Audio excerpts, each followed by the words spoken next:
All right, here goes nothing, guys. This is my first video to try to provide some instruction for you. I hope you all are safe. I'm here in your classroom all by myself, and I wanted to start today with a review of some of the material that I've taught you over factoring over this last chapter that we've been in. So this video is mostly going to be a review, and I'm going to give you your first assignment via Delta Math later after this video. So please watch this video, especially those that might be struggling with a portion of factoring, and we'll go from there. So anyways, here's our factoring robots that we've worked hard at building over the course of the last couple weeks. That reminds us that the very first thing that we're looking for anytime we're asked to factor is there a GCF? After that, we move on down to the number of terms. We're going to count the number of terms, and you're either going to see 2 terms, 3 terms, or 4 terms, and we've got methods for each of these. If there's 2 terms, we're going to use what's called the difference of squares factoring method. 3 terms, the very first thing we want to look at is there a perfect square trinomial? If it's a perfect square trinomial, we're going to factor it using that method. If it's not, then we're going to look, is the leading coefficient 1? And if that's the case, then we're going to use what I call the t-table method. And if the leading coefficient is not 1, then we're going to use what I call the AC box method. And lastly, if we had 4 terms, we're going to use the box method for factoring. So let's take a look at a few practice problems to get the juices flowing again.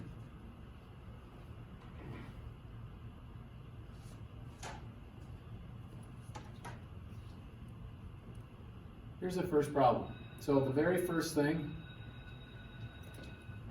they still got the bells going if you heard that. The very first thing that I want us to work on factoring is factor x squared minus 2x minus 80.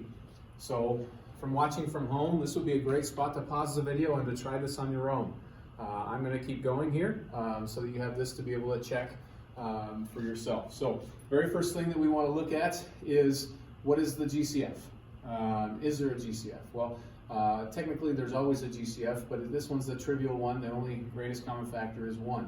So after that, I move on down to counting our terms. I got 1, 2, 3 terms, and so the very first thing we want to check is it a perfect square trinomial? If it's a perfect square trinomial, then you're going to be able to answer yes to the following questions. 1, are there 3 terms? Yes.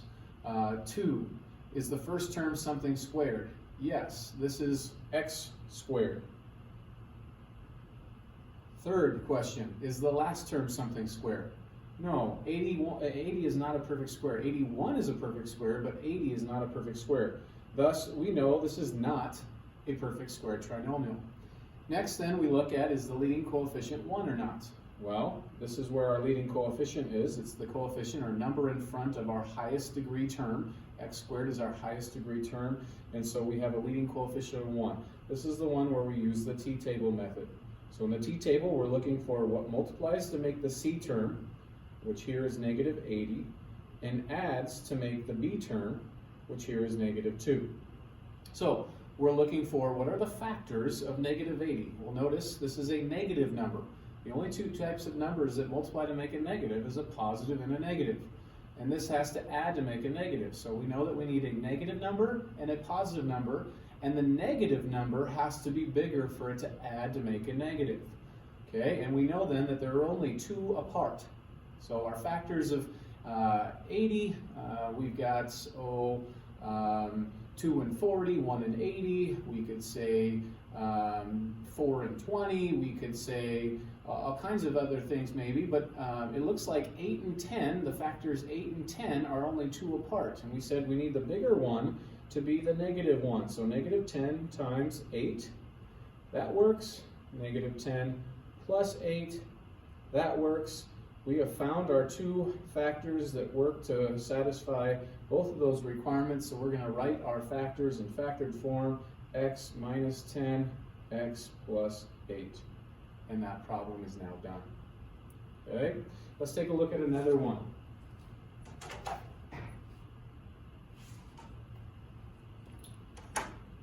Once again, here would be a good spot to go ahead and pause the video and try this on your own. I'm asking that we factor m squared plus 2m plus 1. So again, we go through our factoring robot. Once again, no GCF. Second, we're going to count our terms, 1, 2, 3. Hey, just like on the last one we did, we're going to check, is this a perfect square trinomial? So we have 4 questions. 1, are there 3 terms? Yes. 2, is the first term something squared? Yes, the first term is m squared. Is our last term something squared? Yes, it is 1 squared. And then our 4th and final question is the middle term twice both of those things that are being squared? Yes, 2 times m times 1 makes 2m, so our middle term satisfies that 4th question. Thus, this is a perfect square trinomial. Perfect square trinomials always factor as a binomial squared. So, what are the 2 things that are squared? M and 1, and then the sign of that term right there is the sign that goes in between our 2 terms in our binomial. So this is our factored form of that polynomial. Let's try another one.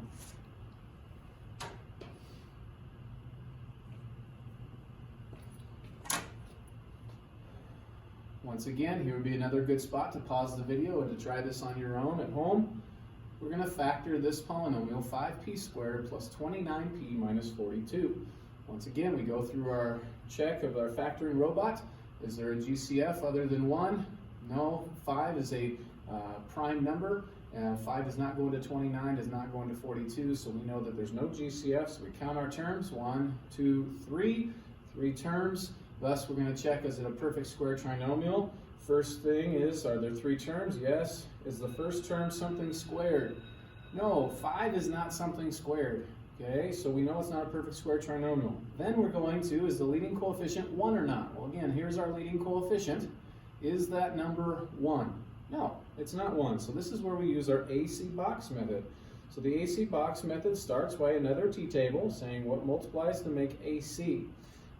This first term is 5, leading coefficient that is, A, is 5, and this last term is negative 42. So we're looking for what multiplies to make the product 5 times negative 42.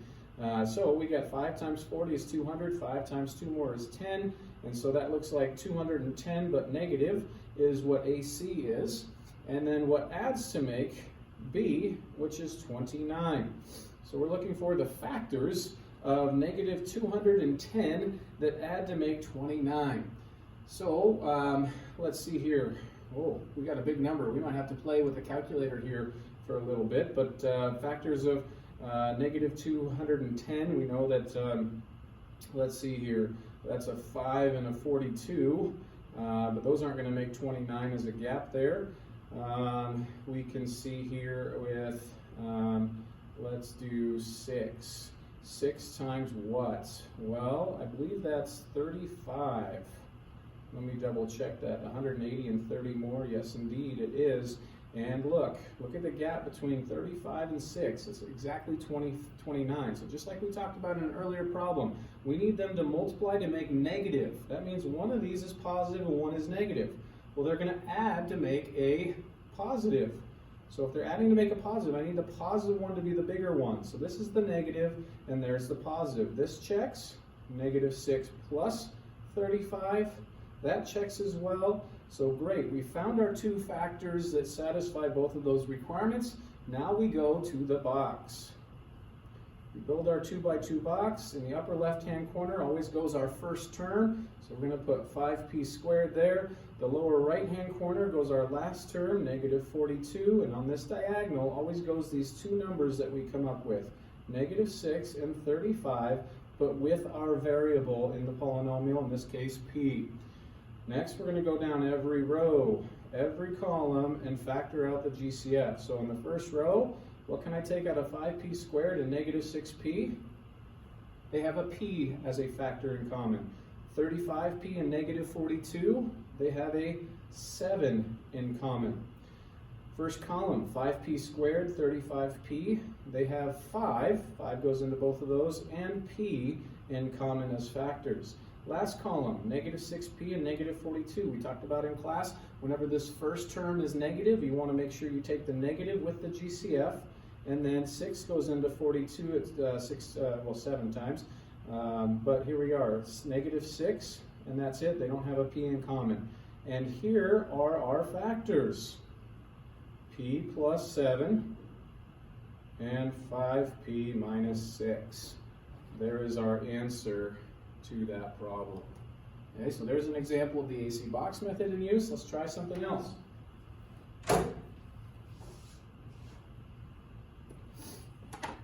Once again, here's another good time to pause the video and try this on your own. Factor this polynomial this time. Okay, so as we get started, we ask ourselves, is there a GCF? Yes, negative 6. I believe goes into all of these. If you're checking your divisibility by 6, and you don't, like this one should be pretty obvious that this divides by 6, but this one I would guess a lot of us would have trouble knowing that that divides by 6. Well, 6 has two factors in and of itself that have nothing in common. That's 2 and 3.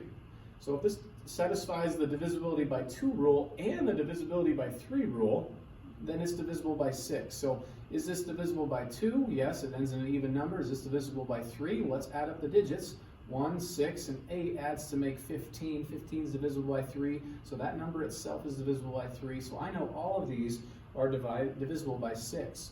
Okay, but whenever our first term's negative, we want to take the negative out in our GCF, so negative 6, and then what's left behind. If I took negative 6 as a factor out of negative 6r squared, I have r squared. If I take negative 6 out of negative 66r, I have a positive 11r.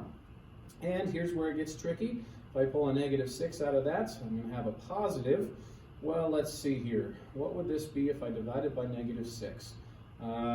6 times, let's get ourselves close. 6 times 20 is 120, so I got to go bigger than that. 6 times 30 is exactly 180. Well, that's 12 too much, so that's 2 6s too much. So I think we're at 28. Okay, so 6 times 2, 120, 6 times 8 is 48. 120 and 48 does indeed make the 168. Now, I'm not done just because I factored a GCF. If I was to go back to our factoring robot here, you'd see the GCF is just the head of the factoring robot. Okay, after doing a GCF, I still have to do other things, namely count our number of terms. So back to our problem.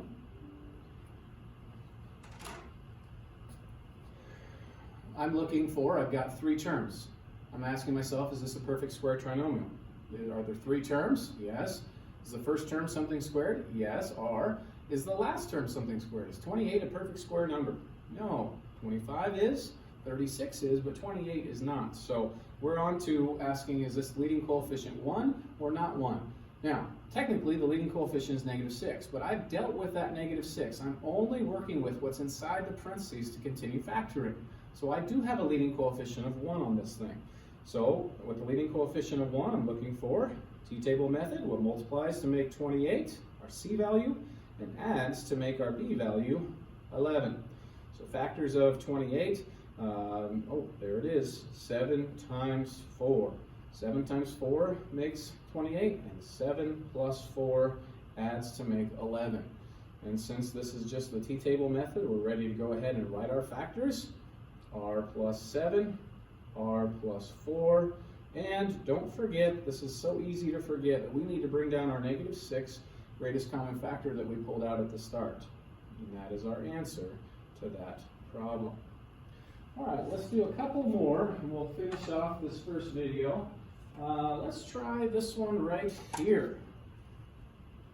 So once again, a great place to pause the video and try this on your own. This is what distance learning would look like for you to take the full benefit of this opportunity that we have. So we're going to factor this. So once again, we go back to our factoring robot. Is there a GCF? Well, look, 10, 30, 8, and 24. We should all know something about all 4 of those numbers. They're all even. So we're going to factor at least a 2 out. Let's take 2 out. What's left behind? 5x cubed minus 15x squared plus 4x minus 12. Okay, so then we move on. Always a good idea to double check. I didn't miss any greatest common factor, did I? 5 is prime, so that's a great place to start your thinking. Can 5 go into all of these? It does that one, but not these other 2, so we're good.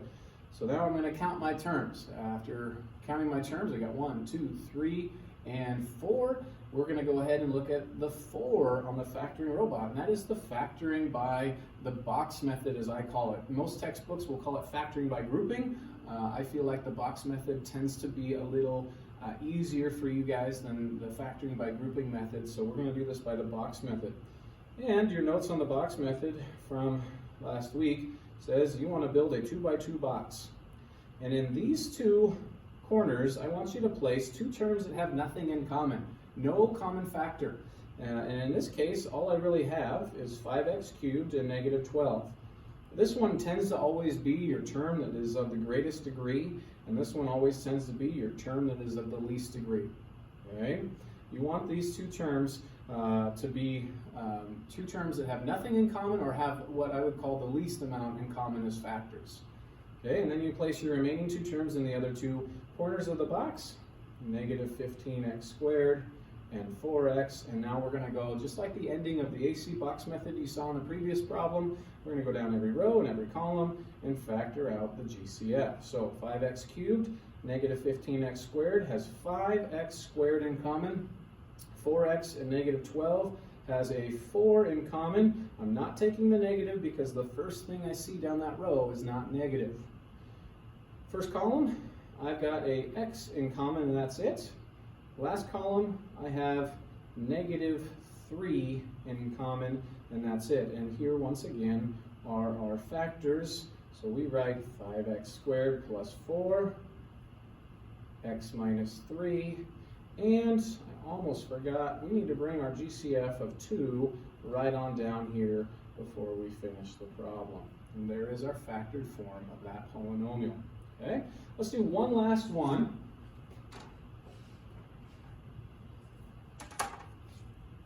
Right here. Okay, once again, great place to pause the video and to try this at home on your own. So here we go. We're going to check, is there a GCF? Does 9 and 16 have any common factors in them? No, the only factors of 9 are 1, 3, and 9, and only 1 goes into that. And again, as I mentioned earlier, 1 is a trivial factor. So we're not going to factor any greatest common factor out, so then we count our terms, 1, 2 terms. And with 2 terms, there's one method that I taught you, and that's the difference of squares. A difference of squares, you have a few questions to test to see, is this indeed a difference of squares? You can't just assume. So first question is, are there 2 terms with a subtraction in the middle? Answer, yes. Second question, is the first term something squared? Yes, that's the quantity 3m squared. 3m times itself makes 9m squared. Third question, I think, if I'm keeping track, is the last term something squared? Is 16 something squared? Yes, it's 4 squared. Okay, so we could rewrite 9m squared minus 16 as the quantity 3m squared minus the quantity 4 squared. This will always factor, ladies and gentlemen, because we just learned by answering yes to all of those questions. And once again, 2 terms with a subtraction in between? Yes. First term something squared? Yes. Last term something squared? Yes. All 3 of those were yeses, so we know this is a difference of squares. And the difference of squares always factors as 2 binomials that are almost identical. The first thing that's being squared minus the second thing being squared, and the first thing being squared plus the second thing being squared. Okay? And that's how you finish factoring a difference of squares. Those ones tend to be the fastest and probably the easiest ones to do. Alrighty, so with that, hopefully that was helpful for you. This all was a crash course review from what we did really last week.